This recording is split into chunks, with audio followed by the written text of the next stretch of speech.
அந்த பொண்ணை பத்தி தானே நினைச்சிட்டு இருக்க?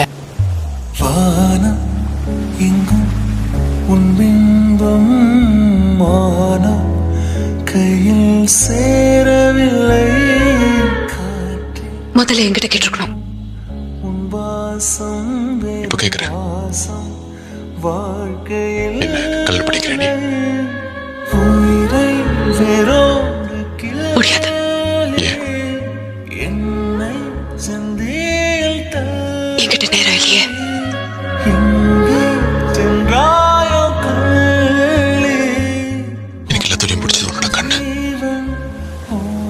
ஏன்னா நான் எவ்வளவுதான் தேடி பார்த்தாலும் உன் மனசு தெரிய மாட்டேங்குது. ஓடிவா